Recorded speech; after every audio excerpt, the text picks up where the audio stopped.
চলে আসছি অনেক দিন পরে শহরে ননাসের বাসায় আইসাই দেখি বৌমা একদম সুন্দর করে একটা তালের কেক রেডি করেছে। আসার পরে আপা একদম পাগল পাগল হয়ে গেছে। আপা আসলে সবাই আসলে এরকম করে, একদম A to Z যে আসে তার জন্যই পাগল হয়ে যায়। শ্বশুর বাড়ির মানুষ আসলেও যেমন করে, বাবার বাড়ির মানুষ আসলে ওই রকম করে, মানে কিছু মানুষ থাকে আমার টাইপের, একদম আমার টাইপ। তো এদিকে বৌমাও আসছে আমাদের কথা শুনে, আর বৌমা দেশে থাকতে পারে নাই, চাচি শাশুড়ি টানে টানে বৌমা চলে আসছে। তো বৌমা একদম সুন্দর একটা স্পাইসি নুডলস রান্না করে নিতেছিল কেক বানানোর পরে। আমাদের বৌমা আসলে খুবই লক্ষ্মী, এত কম টাইমে আসছে বাসায়, কিন্তু তার হাতে কয়েক পদ ট্রাই করে সারছি খাবার। আলহামদুলিল্লাহ, সে অনেক ভালো রাঁধুনি, একদম আমার মতো। বললাম না, ননাসা আমার মতো, বৌমা আমার মতো। আসলে এ বাসায় যারা আসে সবাই মানে এবারের ভালো মানুষের মতো ভালো হয়ে যায়, আর যারা ভালো মানুষকে ফলো করে তারা তো ভালোই হবে।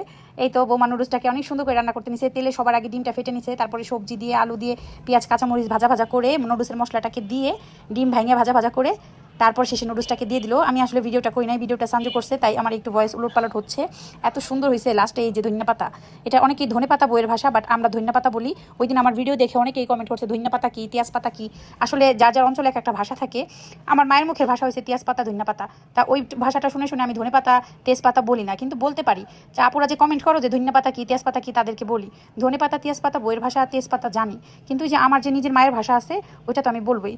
তো ধনিয়া পাতাটা দেওয়ার পরে এত সুন্দর ফ্লেভার আসলো। তারপরে একদম পেয়ারা কাইটে, মালটা কাইটে সব কিছু রেডি করে আমরা সবাই হাতে হাতে সাহায্য করলাম ছাদে নেওয়ার জন্য। ছাদে মাদুলি বিছায় একদম সবাই বসে পড়ছি অনেকগুলো আমরা। বিহাইন্ড দ্য সিন ওই দেখো আমার চাচা শ্বশুর, বাচ্চারা এই সাইডে, আমরা সবাই, দুলা ভাইরাও এই সাইডে, কিন্তু আমরা কেউ ভিডিওতে আসি না তো তেমন, তাই আর কি বাচ্চাদেরই দেখাইলাম। এই তো আমাদের মিনি পিকনিক শুরু হয়ে গেছে, অনেক অনেক খাবারের আইটেম রেডি করা হয়েছে। বৌমা এত কিছু রান্না করছে আর পরিবেশন করতেছে সানজু মুটকি। সানজু মুটকি আর কি একটু তুরতুরানি, মানে উপরে উপরে বাইরে দেখাইবো উনি সব করলো, আসলে বুটকিতে কিছুই করে নাই। আর এগুলো জাস্ট ফান ছিল, যারা বলতে পারো যে এগুলো কি ওয়ার্ড বলতেছে, এগুলো ননদকে দুষ্টামি করে বলতেছিলাম।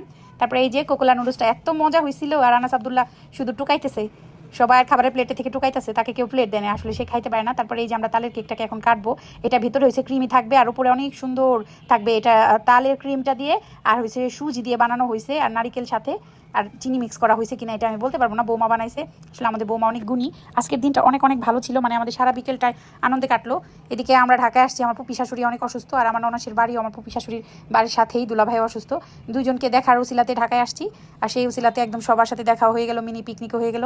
কেকটা খুবই খুবই ডেলিশিয়াস হয়েছে, একদম ক্রিমি, এক রকমের চকলেট কেক হয় না ওই রকম তালের ক্রিমি কেক হয়েছে। এরপরেই তো আপা কফি বানায় নিয়ে আসছিল, আমি কফিটাকেও ভিডিওতে নিয়ে নিচ্ছি। ছোটোখাটো একটা মিনি পিকনিক, সবাই মিলে ছাদে অনেক আনন্দ করা হলো। হাসিনা আপাকে অনেক ধন্যবাদ, সে একদমই অন্যরকম একটা মানুষ, মানুষ প্রিয় মানুষ। সবার সাথে দেখা হয় আজকে, খুবই ভালো লাগলো। আর আমাদের রিদওয়ান বাবা শুধু আমি ভয়েস দেওয়ার সময় মুসকি মুসকি হাসতেছে।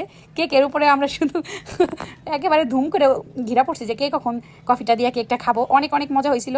সুরায়াকে খুবই ধন্যবাদ আজকের দিনটার জন্য।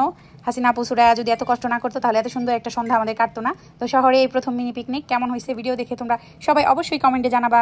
ভালো থাকো সবাই, আল্লাহ হাফেজ, আসসালামু আলাইকুম। তোমাদের সাথে আমার আবার গল্প হবে অন্য কোনো ভিডিওতে।